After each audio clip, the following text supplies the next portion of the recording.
welcome to Digital Control Systems Practical. Today we are going to study the lab number 10, PID controller design using Ziegler-Nichols method. The learning objective of this lab is to design the PID controller using Ziegler-Nichols method. जैसे कि हम लोगों ने पिछली labs में पढ़ा था कि PID कंट्रोलर की डिजाइनिंग हम लोग डिफरेंट टेक्निक से कर सकते हैं। इसी जैसे कि हम लोगों ने पिछली लैब्स में पढ़ा था कि हम लोगों ने बाइलिनियर ट्रांसफॉर्मेशन यूज किया था और लेड कंपनसेटर को यूज करते हुए हम लोगों ने कंट्रोलर्स डिजाइन किए थे। इसी तरह हम लोगों ने पिछले लैब में देखा कि हम लोग PID कंट्रोलर की ट्यूनिंग किस तरह से कर सकते हैं और मैटलैब में कौन से टूल्स को यूज करते हुए हम लोग PID कंट्रोलर्स को डिजाइन कर सकते हैं। इसी तरह हम लोगों ने आज की लैब में PID कंट्रोलर की ट्यूनिंग सीखनी है basically bye using the Ziegler-Nichols method. Ziegler-Nichols method एक बहुत एफिशिएंट मेथड है और ये फर्दर दो रूल्स के लिए आप उसके ऊपर बेस करता है। Ziegler-Nichols मेथड में बेसिकली हम लोग का जो हमारे पैरामीटर्स होते हैं उसकी जो वैल्यूज होती हैं बहुत इफेक्टिव वैल्यूज हम लोग हासिल करते हैं इस मेथड को यूज करते हुए। और ये जो मेथड है ये बेसिकली हम लोग के पास तीन पैरामीटर्स के ऊपर बेस करता है। एक KP होता है और एक TI होता है और एक TD होता है।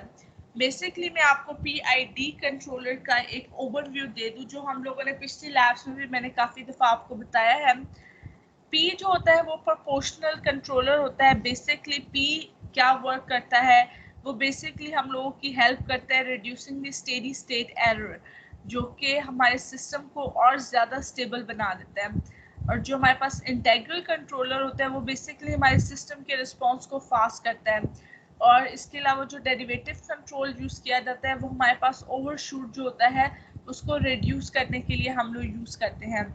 इसी तरह हमारे पास जो P कंट्रोलर होता है उसका एक प्रोपोर्शनल गेन होता है। इंटीग्रल कंट्रोलर जो होता है उसका एक इंटीग्रल गेन होता है और डेरिवेटिव का एक डेरिवेटिव गेन होता है। और उसके बाद हम लोग इस PID का आपको मैंने एक ओवरव्यू दे दिया। उसके बाद हम लोग जो Ziegler-Nichols मेथड है इसमें सबसे पहली चीज़ जो हम कोडिंग में देखेंगे, हम जो अपने सिस्टम की कोडिंग करेंगे वो पहले एक ओपन लूप सिस्टम के लिए हम कोडिंग करेंगे और फिर हम लोग उसको फीडबैक सिस्टम में लेके आएंगे बेसिकली क्लोज सिस्टम में। तो हम लोग देखते हैं कि जो PID कंट्रोलर होता है वो बेस करता है हमारे पास फीडबैक के ऊपर। और Ziegler-Nichols मेथड जो होता है ये बेसिकली स्पेसिफिकली यूज़ किया जाता है हमारे पास ट्यूनिंग के लिए। ट्यूनिंग मैंने आपको लास्ट लैब में बताया था। हमारे पास कुछ इक्विपमेंट्स होते हैं उसकी हम लोग मैनुअली ट्यूनिंग करते हैं, कुछ की ऑटोमेशन बेस्ड ट्यूनिंग होती है। हमारे पास जो मैनुअल ट्यूनिंग होती है इक्विपमेंट्स की उसमें चांसेस होते हैं हमारे पास एरर के और हम कहते हैं कि वो इतने स्टेबल या इतने फ्लेक्सिबल उनकी आउटपुट नहीं होती है as compare to automation based systems. Automation में बेसिकली हम लोग कहते हैं कि हमारा सिस्टम ज़्यादा एफिशिएंट और ज़्यादा रिलायबल होता है एज कम्पेयर टू मैनुअल, क्योंकि ऑटोमेशन में चांसेस कम होते हैं एरर के। इसके अलावा मैनुअल ट्यूनिंग किस तरह से की जाती है उसमें बेसिकली हमारे पास इक्विपमेंट की कुछ सेट और रीसेट वैल्यूज होती हैं। मैनुअल में हमें वो खुद से सेट करनी पड़ती है। जो ऑटोमेशन बेस्ड होती हैं उसमें हमारे पास उसकी जो रीसेट टाइम होता है वो बेसिकली खुद ही सेट हो जाता है। मैक्सिमम वैल्यू बेसिकली हम सेट करते हैं तो वो खुद ही मैक्सिमम वैल्यू सेट हो जाता है, उसके बाद वो खुद ही लूप स्टार्ट कर देता है। ठीक है, इस तरह से हमारे पास ये ऑटोमेशन बेस्ड होती है। मैनुअली में ये होता है कि आपको खुद से जाके उसकी वैल्यूज़ को देखना पड़ता है कि क्या उसमें मिनिमम वैल्यू सेट की जाए, खुद से आपको देखना पड़ता है अच्छा इसकी इतनी मिनिमम वैल्यू सेट की जाए और उसके बाद आपको खुद से लूप चलाना पड़ता है, फिर आप उसको कमांड देते हैं एंड देन वो प्रोसेस फिर से स्टार्ट करता है। तो मैनुअल जो होता है वो थोड़ा टाइम टेकिंग प्रोसेस भी आप लोग कह ले कि होता है और मैनुअल जो ऑटोमेशन बेस्ड जो होता है मैनुअल थोड़ा टाइम टेकिंग होता है, ऑटोमेशन जो होता है उसमें थोड़ा टाइम जो होता है वो कम लगता है। उसके बाद हम लोग आते हैं जिगलर निकल्स मेथड के ऊपर। इसमें मैंने आपको 3 पैरामीटर्स बताए। केपी जो होता है प्रोपोर्शनल गेन होता है, टीआई जो होता है इंटीग्रल टाइम कांस्टेंट होता है, और जो टीडी होता है वो डेरिवेटिव टाइम कांस्टेंट होता है। मैंने आपको एक और चीज़ जो बहुत ज़्यादा आपके लिए नेसेसरी है, ये तो एक स्पेसिफिक मेथड को यूज करते हुए हम लोग बता रहे हैं ना कि भाई अगर हम लोगों ने ट्यूनिंग करनी है पीआईडी की by using Ziegler Nichols method, तो उसके 2 मेथड्स आगे फर्दर है, मैं आपको अभी बताऊंगी, ठीक है। इसके अलावा अगर आपको किस जर्नल कहा जाए कि अगर आपने पीआईडी की ट्यूनिंग करनी है तो उसके लिए आप कौन से स्टेप्स को फॉलो करेंगे, उसमें सबसे पहली चीज ये होता है कि आपने जितने भी गेन्स है ना उस सिस्टम में आपने उसको 0 कर देना है। उसके बाद जो उसका दूसरा स्टेप ये होता है कि आपने इंक्रीज करना है प्रोपोर्शनल गेन को उस वक्त तक जब तक हम लोगों के पास उसमें ऑसिलेशन बेसिकली जो हमारे पास आपने उस वक्त तक प्रोपोर्शनल गेन को इंक्रीज करना है जब तक आपका रिस्पॉन्स जो होता है वो स्टेडी ऑसिलेशन के ऊपर ना आ जाए। रिस्पॉन्स टू आर डिस्टर्बेंस जो होता है वो स्टेडी ऑसिलेशन के ऊपर ना आ जाए। आपने उस वक्त तक इंटीग्रल गेन को प्रोपोर्शनल गेन को आपने इंक्रीज करना है।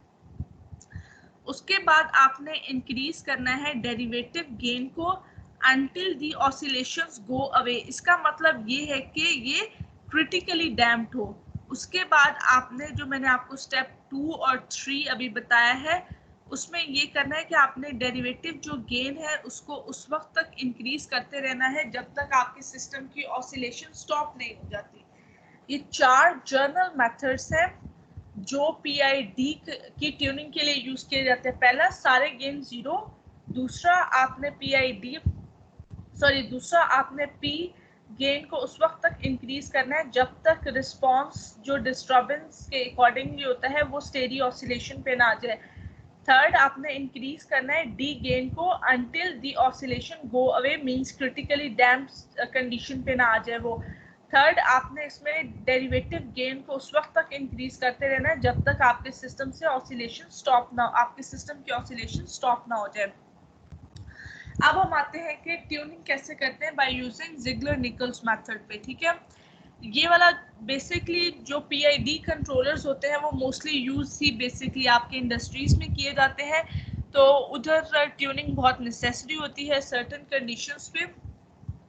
उसके बाद हम लोग इधर ये this allow us to address the load disturbance rejection specification and the presence of a time delay in the process। सबसे पहली चीज लोड डिस्टर्बेंस रिजेक्शन जो होती है, इसमें बेसिकली हम लोग कहते हैं कि आप अप्लाई करते हैं। मैंने आपको लास्ट लैब में भी जो वीडियो सेंड की थी कोडिंग की, उसमें मैंने ऑप्शन पे क्लिक किया था और रिमूव किया था मैंने लोड डिस्टर्बेंसेस को, तो मेरे सिस्टम की जो वेव फॉर्म थी उसमें ओवरशूट बिल्कुल डिक्रीज हो गया था और सिस्टम जो था वो एक स्टेडी स्टेट कंडीशन के ऊपर आ गया था। वो बहुत ज़्यादा स्टेबल हो गया था, मच आप कह सकते हैं कि एफिशिएंट हो गया था। और कंट्रोल सिस्टम में जब तक का आपके सिस्टम की स्टेबिलिटी अच्छी नहीं होगी, जब तक आपके सिस्टम की आउटपुट स्टेडी स्टेट मींस के इफेक्टिव सिस्टम नहीं बनता उस वक्त तक जब तक आपके सिस्टम की आउटपुट अच्छी ना हो। और एक कंट्रोल सिस्टम उस वक्त तक अच्छा नहीं होता जब तक वो एक स्टेबल सिस्टम और एक रिलायबल सिस्टम उस वक्त तक होता है जब उसकी आउटपुट बहुत अच्छी हो और उसके परफॉर्मेंस गोल्स जो होते हैं सिस्टम्स के वो फुलफिल हो, वो आप प्रॉपरली अचीव करें। उसके लिए ज़रूरी होता है कि आपके सिस्टम की स्टेबिलिटी बहुत मैटर कर रही होती है, और सिस्टम स्टेबल उस वक्त तक होता है जब आपके सिस्टम का रिस्पांस बहुत अच्छा आना स्टार्ट हो जाता है।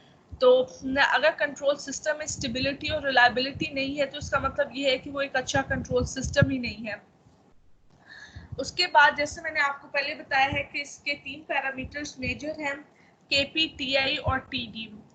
ये जो आपने C S equal to K P over 1+1 over के टी आई एस प्लस के T I S plus T of D S जो है, ये जो इक्वेशन है बड़ी ये हम लोगों ने जर्नल पीआईडी कंट्रोलर्स की डिजाइनिंग में भी ये इक्वेशन यूज की थी। ये वही इक्वेशन है, डिफरेंस ये है जहाँ पे के आई था वहां पे टी आई है, और इसके बाद T I equals to K P over K I and T of D equals to K D over K P. अब मैंने आपको पहले बताया है कि टी आई क्या है, वो इंटीग्रल टाइम कांस्टेंट है, और टी डी क्या है, वो डेरिवेटिव टाइम कांस्टेंट है। मैंने आपको बताया है अभी 3 मेजर कंट्रोलर पैरामीटर्स है, के P, T I and T D. उसके बाद के पी जो है उसको हम लोगों ने इंक्रीज करना है, provides a faster but more oscillatory response. ठीक है, मैंने आपको जब PID लीनियर कंट्रोल सिस्टम्स में भी पढ़ाया था, और मैंने जब आपको यहाँ पे स्टार्ट में पढ़ाना स्टार्ट किया तो मैंने आपको इसकी लिमिटेशंस बताई। प्रोपोर्शनल कंट्रोलर का गेन एक मैक्सिमम वैल्यू से अगर वो एक मैक्सिमम लिमिट सेट किया, अगर वो उससे ज्यादा हो जाता है तो हमारे सिस्टम में ऑसिलेशन आना स्टार्ट हो जाती है। ठीक है, मैंने आपको पहले बताया था कि हर गेन की एक लिमिट होती है। ठीक है, आप उस लिमिट से ज्यादा अगर उस वैल्यू को इंक्रीज करते हैं तो वो आपके सिस्टम के लिए नुकसानदेह होता है। ठीक है, हर सिस्टम के कुछ अपनी स्पेसिफिकेशन होती है, कुछ अपनी लिमिटेशंस होती हैं। अगर आप उस लिमिटेशंस को एक्सीड करते हैं तो उसका मतलब ये होता है कि आपके सिस्टम का जो रिस्पांस होता है वो डिस्टर्ब होगा। ठीक है, दैट्स व्हाई अगर आपने प्रोपोर्शनल गेन की वैल्यू एक लिमिट से ज़्यादा इंक्रीज कर दी है तो आपके सिस्टम में ऑसिलेटरी फॉर्म में आना स्टार्ट हो जाता है बेसिकली, और जो उस बिहेवियर से जो इफेक्ट पड़ता है, जो आपका प्रोपोर्शनल गेन होता है वो क्रिटिकल गेन बन जाता है। उसमें ये होता है कि आपकी वैल्यू की जो लिमिट होती है वो उससे अपर जाता है तो आपके सिस्टम ऑसिलेटरी फॉर्म में आना स्टार्ट हो जाता है। सेकेंडली, जो हम लोग उसको फिर कहते हैं कि जो प्रोपोर्शनल गेन है वो क्रिटिकल के ऑफ सी से हम लोग इसको डिनोट करते हैं, जो आगे की स्लाइड में डिनोट किया हुआ है। और इधर हम लोग first order pulse dead time model की जो ये इक्वेशन है, ये मैं आपको अगली स्लाइड नंबर 8 में इसका एक पूरा ग्राफ है वो मैं आपको एक्सप्लेन करूंगी। जी ऑफ एस इक्वल्स टू के over top S plus 1 E raise power minus L over S. उसके बाद के क्या है, आपका प्रोसेस गेन है, टॉ जो है वो प्रोसेस टाइम कांस्टेंट है, एल जो है वो डेड टाइम है बेसिकली ऑफ द प्रोसेस, और इसका एक जर्नल एक्सप्रेशन गिवन है। उसके बाद हम लोग आते हैं इसके Ziegler Nichols tuning first method. इसमें basically S shape step input response curve है।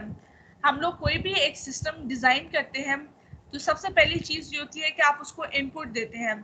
तो यहाँ पे कंट्रोल सिस्टम पे PID में मोस्टली हम लोग स्टेप इनपुट देते हैं। ये जो आपको ग्राफ नजर आ रहा है ये बेसिकली आपका ओपन लूप सिस्टम की एक ग्राफ है, और ये सिंपल आपका एक स्टेप रिस्पॉन्स है। उसके बाद आपको एक डॉटेड लाइन नजर आ रही होगी 2 के पॉइंट के ऊपर नीचे आते हुए, ये बेसिकली एक टेंजेंट लाइन है। इस में आपका 0 से 2 तक का पार्ट देखें वो बिल्कुल 0 है, तो हम लोग इसको डेड टाइम कांस्टेंट बोलते हैं। ये बेसिकली L से डिनोट किया जाता है, ये हमारा डिस्टेंस है L, जो स्लाइड नंबर मैंने आपको तो इसमें स्लाइड नंबर 4 में बताया गया था कि K over tau of S plus 1 E raise power minus LS, ये L यहाँ पे यही चीज डिफाइन कर रहा है। उसके बाद टॉ जो है ये जो आपके पास एक रेक्टेंगल सी बन रही है, इसमें आपकी 2 से जो 4 का डिस्टेंस है इस पॉइंट को टॉ का नाम दिया गया है, और जो 0.6 है वो बेसिकली आपका प्रोसेस गेन है। ये आपकी एज इट इज सेम इसी तरह की आउटपुट आएगी जब हम लोग मैटलैब के कोड में रन करेंगे।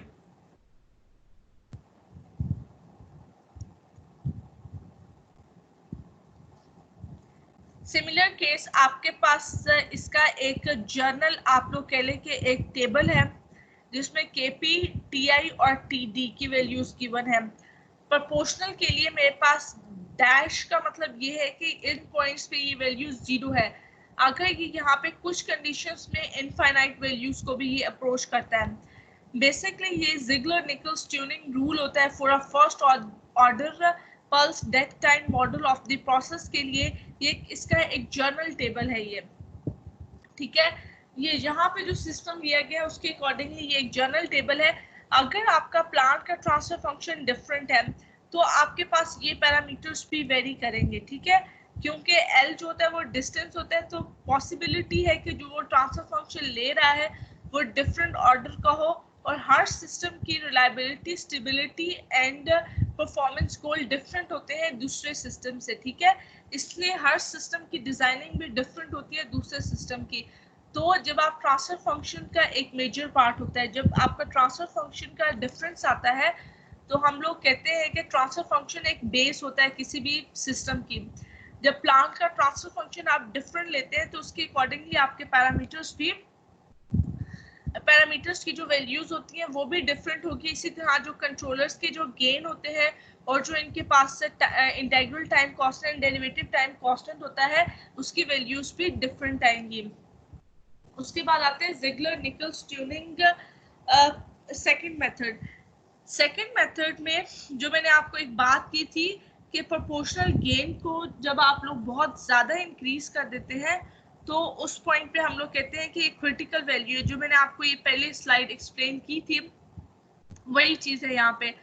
उसमें ये था कि मैंने आपको बताया था कि प्रोपोर्शनल गेन जो होता है वो बेसिकली के पी से डिनोट किया जाता है। प्रोपोर्शनल में हम लोग स्टेडी स्टेट एरर को रिड्यूस करते हैं। अब स्टेडी स्टेट एरर को हम लोग रिड्यूस करते हैं, उसके लिए हम लोग बेसिकली उसकी एक लिमिट सेट करते हैं कि इस पॉइंट से ज़्यादा हमारा केपी जो है वो नहीं होना चाहिए। जब वो उस लिमिट को एक्सीड करता है तो हमारे सिस्टम में ऑसिलेशन आना, ऑसिलेटरी फॉर्म में जाना वो स्टार्ट हो जाता है, ठीक है। उस पॉइंट पे हमारे पास जो गेन आता है वो केसी होता है, उसको क्रिटिकल गेन बोलते हैं।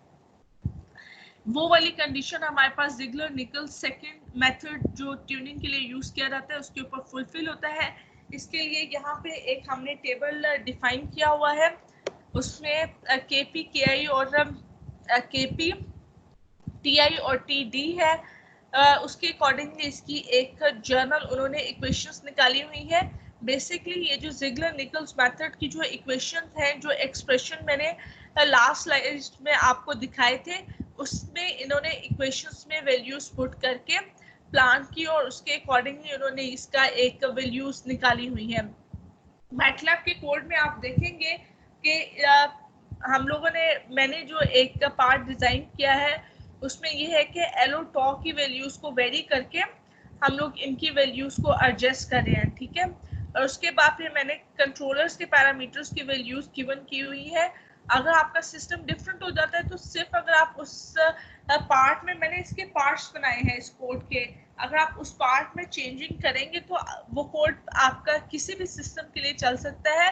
अब अगर आप ट्रांसफर फंक्शन की वैल्यूज को चेंज करते हैं तो आप उसमें आके कंट्रोलर्स के पैरामीटर्स में चेंजिंग कर लें। और ये जो इसका फर्स्ट और सेकंड मेथड, दोनों मेथड्स अप्लाई किए गए हैं उस कोड में, और वो मैंने वहाँ पे आपको दिखाए भी हैं, तो वहाँ से आपको बड़ा क्लियरली डिफाइन हो जाएगा। अब हम लोग आते हैं मैटलैब कोड के ऊपर।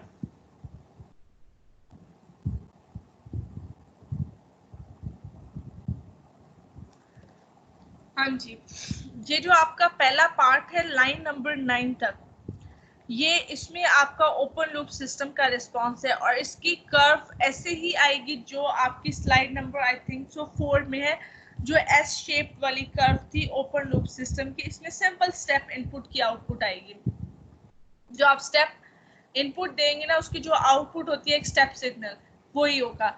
उसके बाद फिर लाइन नंबर 11 से ऑनवर्ड आपका 27, इसमें हम लोगों ने जिगलर निकल्स मेथड का फर्स्ट मेथड अप्लाई किया। उसमें हमने स्टेप इनपुट दी जो आपका ऊपर मींस ओपन लूप सिस्टम के अकॉर्डिंगली आप कह लें कि वो एस शेप वेवफॉर्म आ गई। उसके बाद जो इसका सेकंड पार्ट है उसमें जिगलर निकल्स मेथड का फर्स्ट और सेकंड मेथड यूज किया जा रहा है बेसिकली, क्लियर। उसके बाद हम लोगों ने इसका फाइंडिंग टी एंड एल, जो मैंने एक्सप्रेशन यूज किया था आई थिंक सो आपकी स्लाइड नंबर 6 में, उसमें एक एक्सप्रेशन मैंने यूज किया है। उसमें एल और टी की जो वैल्यूज है वो किस तरह से वेरी हो रही है वो मैंने आपको दिखाया है। वो उसकी वैल्यूज का ये यहाँ पे अगर आप एल इक्वल्स टू TV1 है, ठीक है। अब मैंने अपने सिस्टम के अकॉर्डिंगली 1 डिजाइन किया है जो मैंने प्लांट का ट्रांसफर फंक्शन उठाया था। अगर आपका ट्रांसफर फंक्शन डिफरेंट है उसमें अगर आपकी पैरामीटर्स की वैल्यूज डिफरेंट है तो यहाँ पे आप इधर आके अपनी कोडिंग में डिफरेंस करेंगे तो वो इजीली आपका चेंज हो जाएगा। उसके बाद हम लोग आते हैं PID पैरामीटर्स पे, जो मैंने आपको बताया था PID के पैरामीटर्स हम लोगों ने डिजाइन करने हैं। उसमें KP, TI और TD, ये जो इक्वेशंस मैंने आपको लिखी थी आपकी स्लाइड्स में कि इन वैल्यूज को किस तरह से निकाला जाता है, ये वही इक्वेशंस आपकी यहाँ पे इम्प्लीमेंट हुई है। इसमें कोई चेंजेस नहीं है, कोई हार्ड एंड फास्ट रूल्स नहीं अप्लाई किए गए, ठीक है। जर्नल जो आपकी स्लाइड्स में डेटा था और जो मैंने आपको लास्ट लैब में पढ़ाए थे कि PID की ट्यूनिंग के लिए हम लोग किस तरह से ट्यून करते हैं, जो मैंने आपको लाइव सेशन में बैठ के कुछ टिप्स बताई थी कि मैटलैब में अगर कंट्रोलर्स को डिजाइन करना हो तो कौन सी कमांड यूज की जाती है और कौन से ब्लॉक्स यूज किए जाते हैं। सिंपल वही कमांड यूज की गई है, ठीक है। कोई हार्ड एंड फास्ट रूल नहीं है, ये कोड खुद से ऑलमोस्ट आधे से ज्यादा मैंने खुद से बनाया है, ठीक है। इसमें मैंने प्लांट का खुद से ट्रांसफर फंक्शन डिजाइन किया हुआ है। आप इसको अपने सिस्टम के अकॉर्डिंगली, मैंने आपको पहले भी बताया था कि आपका जो सिस्टम होता है उसके अकॉर्डिंगली आप इसको डिजाइन करेंगे तो आपकी वैल्यूज बिल्कुल बहुत अच्छे से आपकी आउटपुट आ जाएगी। इसमें कोई आपको इंशाल्लाह ताला डिफिकल्टी नहीं होगी। ये आपका पार्ट जो है बेसिकली ये आपका पार्ट है सॉरी M फाइल के ऊपर, ठीक है। इसके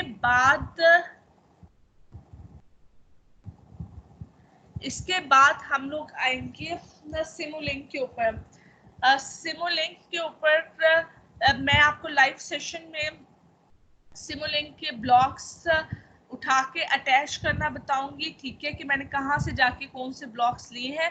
तो हम लोग पूरी उसमें एक परफॉर्मेंस ऐड करेंगे।